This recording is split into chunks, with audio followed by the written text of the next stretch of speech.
Hi guys, ఈ meme చూసుంటారు మీరు అందరూ, hydrogen atom versus crying baby అని. లిటరల్గా అలాంటి సిచ్యువేషన్ ఫస్ట్లో యుఎస్ఏ వర్సెస్ ఇరాన్. అంత పవర్ డిఫరెన్స్ ఉంది. ఎప్పటికీ ఇరాన్ యుఎస్ఏతో గెలవదు, అది పక్కా తెలిసిందే 1v1. అందుకే ఇరాన్ యుఏఈ కంట్రీస్ని కొట్టడం మొదలుపెట్టింది, ప్రతి ఒక్కరిని కొట్టడం మొదలుపెట్టింది. కానీ ఈ రోజు యుఎస్ఏ వార్ ఓడిపోతుంది. వార్ ఓడిపోదు, ఆబ్వియస్గా యుఎస్ఏ 1-on-1 వెళ్తే వార్ ఓడిపోదు, ఖచ్చితంగా గెలుస్తుంది. But it cost lot of things to USA. అంత డ్యామేజ్ యుఎస్ఏ తీసుకుంటే కానీ ఈ రోజు ఇరాన్ పైన గెలవలేని సిచ్యువేషన్ వచ్చింది. ఎందుకంటే ఇరాన్ మాస్టర్ స్ట్రాటజీస్ వాడుతుంది, ఊహించినట్టుగా ఫైట్ బ్యాక్ చేస్తుంది, అసలు ఊహించినట్టుగా రిటాలియేట్ చేస్తుంది. బట్ యుఎస్ఏ ఓడిపోతుందంటే ఇన్ ద సెన్స్ దేనికోసమైతే వార్ స్టార్ట్ చేసిందో, ఇరాన్ ని ఒక టెర్రరిస్ట్ ఆర్గనైజేషన్ కి సపోర్ట్ చేసే కంట్రీగా గుర్తించింది. వాళ్ళు ఇలా న్యూక్లియర్ మిసైల్స్ తయారు చేస్తున్నారు, అది ఆపేయాలి, అది చాలా డేంజరస్ అని, వాళ్ళ రెజ్యూమే మారాలి, ఎందుకంటే అక్కడ చాలా మంది జనాలు పీపుల్ సఫర్ అవుతున్నారని చెప్పి ఏదైతే చేసిందో అది ఈ రోజు యుఎస్ఏ చేయలేకపోవచ్చు. అండ్ దీనికి సపోర్టింగ్ స్టేట్మెంట్స్ ఏంట్రా అంటే, ఫస్ట్ ఆఫ్ ఆల్ పార్ట్ 1 వీడియోలో మనం ఒక మ్యాటర్ మాట్లాడుకున్నాం. ఏంటి, యుఎస్ఏ ఇజ్రాయెల్ కలిసి ఇరాన్లో ఒక స్కూల్ పైన మిసైల్ వదిలింది, దాంట్లో 160+ స్కూల్ అమ్మాయిలు చనిపోయారని చెప్పా కదా. అది ఇరాన్ గవర్నమెంట్ కన్ఫర్మ్ చేసిన, ఏ రోజు యుఎస్ గవర్నమెంట్ దాన్ని ఒప్పుకోలేదు. ట్రంప్ అయితే నాకు అసలు తెలియదు, వాళ్ళ టెక్నికల్ ఇష్యూ వల్ల చేసుకున్న మ్యాటర్ ఇది. అంటే ఈ స్కూల్ పైన పడిన మిసైల్ ఏదైతే ఉందో అది టామహాక్ మిసైల్, అది యుఎస్ఏ దగ్గర తప్పితే ఎవరి దగ్గర లేదని అంటారు. బట్ ట్రంప్ ఏమన్నారంటే, తెలివిగా వాళ్ళ ఆర్మీ పైన తప్పు పేరు రాకూడదని చెప్పి ఇరాన్ దగ్గర కూడా టామహాక్ మిసైల్స్ ఉంది, వాళ్ళే బై మిస్టేక్ వేసుకొని సింపతి క్రియేట్ చేసుకున్నారని చెప్పింది. కానీ మిగిలిన ఆర్మీని ఎవరిని అడిగినా కూడా ఏ రోజు వాళ్ళు దానిపైన మేము చేయలేదు అని ఒక కంక్లూజివ్ ఆన్సర్ అయితే ఇవ్వలేదు. వీఆర్ స్టిల్ ఇన్వెస్టిగేటింగ్ అని చెప్పారు. సో ఫైనల్గా ఈ రోజు తేలింది ఏంట్రా అంటే, అది యుఎస్ఏ చేసింది, యుఎస్ టెక్నికల్ ఎర్రర్ వల్ల జరిగిన మిస్టేకే ఇది. ఆ టెక్నికల్ మిస్టేక్ ఏంట్రా అంటే, 2013-14 ఈ టైంలో ఇరాన్లో ఒక మిలిటరీ బేస్ ఉంది, దాంట్లో ఒక మూల ఒక బిల్డింగ్ ఉంది. ఆ బిల్డింగ్ని కొన్నేళ్ల తర్వాత స్కూల్గా డిక్లేర్ చేసి దాన్ని సపరేట్ చేసేసారు ఈ మిలిటరీ బేస్ నుంచి. బట్ యుఎస్ఏ దగ్గర ఇప్పటికీ ఆ పాత ఇరాన్ మిలిటరీ బేస్ మ్యాప్ ఉండడం వల్ల, ఆ పాత కోఆర్డినేట్సే ఉండడం వల్ల ఈ వార్ ఫాస్ట్గా జరుగుతున్నప్పుడు ఏమాత్రం చెక్ చేసుకోకుండా అటాక్ చేసింది. సో దానివల్ల చాలా మంది చనిపోయారు. అండ్ ఇది మోరల్గా యుఎస్ఏకి చాలా పెద్ద దెబ్బ, చాలా పెద్ద తప్పు చేసింది యుఎస్ఏ కూడా.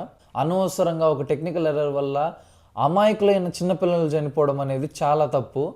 అది యుఎస్ఏకి పెద్ద బ్యాక్లాష్ రాబోతుంది. రెండోది ఏంటంటే, యుఎస్ఏ ఏమో ట్రంప్ ఏమో మేము గెలిచేస్తాం, వి వన్ ద వార్ అని చెప్పి స్టేట్మెంట్లు ఇచ్చుకుంటున్నారు. కానీ ఇరాన్ ప్రెసిడెంట్ ఒక 1 డే బ్యాక్ మసూద్ పెజ్కిస్తాన్ ఆయన పేరు, ఒక పోస్ట్ వదిలారు, ఏది ట్విట్టర్లో. దాంట్లో ఒక 3 కండిషన్స్ అడిగాడు, ఏంటి యుఎస్ఏని. ఫస్ట్ ఆఫ్ ఆల్ ఏంటంటే, మా రెజ్యూమే మేము చేంజ్ చేయము, మా కంట్రీ ఏమనుకుంటుందో అదే చేస్తాము, దానికి మీరు రెస్పెక్ట్ ఇవ్వాలి. రెండోది పేమెంట్ ఫర్ రిపరేషన్స్, అంటే మాకు ఇప్పటి వరకు జరిగిన నష్టాలన్నిటికీ మీరు యాక్చువల్ గా పే చేయాలి. And also future international guarantee that you won't attack us again, మళ్ళా ఫ్యూచర్ లో మమ్మల్ని అటాక్ చేయమని చెప్పి మాకు గ్యారంటీ కావాలి.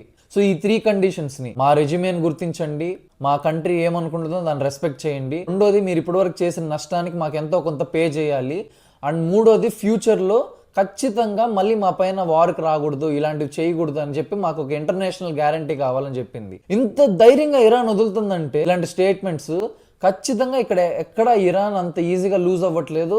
యాక్చువల్గా ఒక ఆన్సర్ ఇస్తుంది మొత్తం ప్రపంచానికి, నేను ఇంకా ఉన్నాను గేమ్లోనే, నన్ను అంత ఈజీగా ఎలిమినేట్ చేయలేవు యుఎస్ఏ అని చెప్పి ఒక వార్నింగ్ లాంటిది ఇది. నేను చెప్పినట్టు మా కండిషన్స్కి మీరు ఒప్పుకుంటే నేను స్ట్రైట్ ఆఫ్ హార్మస్ వదులుతాను, యుఏఈ కంట్రీస్ని అటాక్ చేయడం ఆపేస్తాను అని చెప్పి ఇరాన్ అంటుంది ఈ రోజు. అంటే స్ట్రైట్ ఆఫ్ హార్మస్ ఎంత ఎంత ఎంత ఇబ్బంది పెడుతుందో మనకు తెలుసు. మనమే చూస్తున్నాం, ఎల్పిజి సిలిండర్లు ఎంత షార్టేజ్ వచ్చాయో.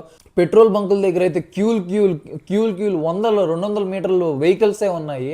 అండ్ ఐఏ అని ఒక ఆర్గనైజేషన్ ఉంది. ఇదేంటంటే, ఒకప్పుడు ఇలాగే, నాకు ఎగ్జాక్ట్ ఇయర్ తెలియదు కానీ బ్యాక్ ఇన్ ద హిస్టరీ ఒకసారి ఇలాగే ఆయిల్ షార్టేజ్ వచ్చినప్పుడు ఎమర్జెన్సీ ఆయిల్ అనేది లేకుండా పోయింది. ఇలాంటిది మళ్ళీ ఎప్పుడు జరగకూడదని పెట్టిన ఆర్గనైజేషన్ ఐఏ. వాళ్ళ దగ్గర చాలా ఆయిల్ రిజర్వ్ ఉంది. వాళ్ళు ఏమంటున్నారు, మేము ఈ రిజర్వ్లో ఉన్న ఆయిల్ని వదిలి ప్రైజెస్ మళ్ళీ లోకి వచ్చేటట్టు, నార్మల్కి వచ్చేటట్టు చేస్తాము అని చెప్పి అంటున్నారు. దానికి ఇరాన్ మాత్రం, నువ్వేమైనా చేసుకో, నువ్వు ఏమైనా చెయ్యి, నేను ఆయిల్ బ్యారెల్ని ఒక్కొక్కటి $200 వెళ్ళే వరకు వదలను, నా పైన అటాక్స్ చేస్తుంటే నేను ఆయిల్ ప్రైస్ పెంచే వరకు నేను వదలను, చూసుకోండి, దమ్ముంటే ఆపుకోండి అని చెప్పి డైరెక్ట్గా వార్నింగ్ ఇస్తుంది. అండ్ ఇంకొక ఇంపార్టెంట్ విషయం ఏంటంటే స్ట్రైట్ ఆఫ్ హార్మస్ జియోలాజికల్గా ఇరాన్కి పక్కన ఉంది కాబట్టి ఈజీగా కంట్రోల్ చేయగలిగింది, అక్కడ మైన్స్ అన్ని పెట్టింది ఏ షిప్స్ వెళ్లకుండా. పర్షియన్ గల్ఫ్ ఈ ఏరియా చూపిస్తున్నాం చూడండి, ఇక్కడికి కూడా ఒక యుఎస్ షిప్ని సేఫ్ సీ విష్ణు అంటారు దాన్ని ఒక suicide bomber type of boat, అంటే మీరు మామూలుగా సూసైడ్ బాంబర్స్ గురించి తెలుసుంటుంది, వాళ్ళే బాంబ్ కట్టుకొని వెళ్ళి పేలిపోతారు. అలాగా ఒక బోట్ కి బాంబ్స్ ఉండి అలాంటి బోట్స్ తో వెళ్ళి షిప్ ని డిస్ట్రాయ్ చేసింది ఇరాన్. అది కూడా పర్షియన్ గల్ఫ్ లో ఉన్న యుఎస్ షిప్ ని. అంటే మా రేంజ్ ఇక్కడ వరకు ఉంది, నేను అంత దూరమైన వచ్చి కొడతానని బలంగా చెప్తుంది ఇరాన్ ఈరోజు. సో ఇవన్నీ చూస్తుంటే ఇరాన్ ఎక్కడ తగ్గే పరిస్థితే కనపడట్లేదు.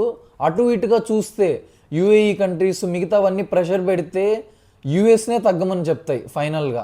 అలా ఉంది సిచ్యువేషన్. బట్ ఇది వన్ డేలో అప్ అండ్ డౌన్ కూడా అయిపోవచ్చు, చెప్పలేము. బట్ ఇప్పుడున్న సిచ్యువేషన్లో అయితే ఇరాన్ ఏం చేయలేదని తెలిసినా సరే ఎక్కడ కొట్టాలో అక్కడ కొడుతుంది, ఎవరిని కొట్టాలో వాళ్ళని కొడుతుంది, ఎవరికి మెసేజ్ పంపించాలో వాళ్ళకి పంపిస్తుంది ఇరాన్ మాత్రం. యుఎస్ఏదే ఇప్పుడు యాక్చువల్గా లోవర్ సైడ్ ఉందని నాకు అనిపిస్తుంది. దీనిపైన మీ ఒపీనియన్ ఏందో మీరు కమెంట్ చేయండి. ఇదంతా పక్కన పెడితే ఒక రూమర్ ఏంటంటే మొస్తాబా వాస్ లక్కీ సర్వైవ్ అంటారు. మొస్తాబా అంటే న్యూ సుప్రీం లీడర్. యాక్చువల్గా ఆయతుల్లా ఖామినీ పైన అటాక్ జరిగినప్పుడే వాళ్ళ ఫ్యామిలీ మొత్తం చనిపోయిందని ఫస్ట్ వీడియోలో చెప్పా కదా, దాంట్లో కేవలం మొస్తాబా మాత్రమే సర్వైవ్ అయ్యారు, అది కూడా పెద్ద లెగ్ ఇంజురీతో అని చెప్తున్నారు. He was so lucky to survive అని. బట్ స్టిల్ అతను బ్రతికే ఉన్నారా లేదా అని కూడా కన్స్పిరసీస్ థియరీస్ జరుగుతున్నాయి, ఎందుకంటే ఇంతవరకు అతను ఎక్కడా కనిపించలేదు. బట్ స్టిల్ కనపడకుండా ఒకవేళ ఆయన నిజంగా చనిపోయి ఉంటే ఇలాంటి స్టేట్మెంట్లు వదలడము, ఆయన్నే స్పెషల్గా సుప్రీం లీడర్ చేయాల్సిన అవసరం లేదని నేను అనుకుంటున్నా. సో ఇవన్నీ కొట్టి పడేయచ్చు, ఆయన నిజంగానే ఉన్నారు అని నేను నమ్ముతున్నాను. అండ్ ఇండియాకి ఇక్కడ ఒక మంచి విషయం ఏంటంటే జయశంకర్ గారు మన external affairs minister Iran foreign మినిస్టర్తో మాట్లాడి ఇండియన్ షిప్స్కి మాత్రం స్ట్రైట్ ఆఫ్ హార్మస్ నుంచి పాస్ అవ్వడానికి పర్మిషన్ తీసుకున్నారు అని చెప్పారు. యాక్చువల్గా కొన్ని ఇండియన్ షిప్స్ కూడా వచ్చాయి. It's actually good thing that India వెళ్ళి కాన్వర్సేషన్ బిల్డప్ చేసుకొని మనం పర్మిషన్లు తెచ్చుకోవడము. సో నాకు తెలిసినంత వరకు ఇప్పుడు రష్యా, చైనా, ఇండియా మాత్రమే ఇరాన్ స్ట్రైట్ ఆఫ్ హార్మస్ నుంచి పాస్ అవ్వడానికి పర్మిషన్ ఇచ్చింది. వేరే ఏది వెళ్ళినా రండి చూసుకుందాం, అయిపోయారు మీరు, నా పైన అటాక్లు చేస్తే ఎట్లా వెళ్తారో నేను చూస్తాను, యుఏఈ కంట్రీస్ కూడా ఏది వదలను నేను అని ధైర్యంగా ఛాలెంజ్ చేస్తుంది ఇరాన్. అసలు పీక్ లెవెల్లో టర్న్ అవుతుంది వారు. ఆబ్వియస్గా ప్రతి ఒక్కరికి తెలుసు యుఎస్ఏ గెలుస్తుందని, కానీ ఇరాన్ ప్రతి పాయింట్ని, దొరికిన ప్రతి సిచ్యువేషన్ని ద బెస్ట్ వేలో యూస్ చేసుకుంటుంది. And it actually turning the tables. So చూద్దాం, టప్ అప్డేట్స్ వస్తూనే ఉంటాయి. చూడండి, షేర్ చేయండి, కమెంట్ చేయండి. ఈజీగా సింపుల్ సమ్మరీస్తో ఇలాగే చిన్న లాంగ్ వీడియోస్ లేకుండా ఒక 6 to 8 minutes వీడియో లాంటిది చేసి మీకు ఈజీగా అర్థమయ్యేటట్టు ఎక్స్ప్లెయిన్ చేస్తాను. సబ్స్క్రైబ్ చేసుకోండి, షేర్ చేసుకోండి. Thank you. టప వార్ అప్డేట్స్ వదులుతూనే ఉంటాను.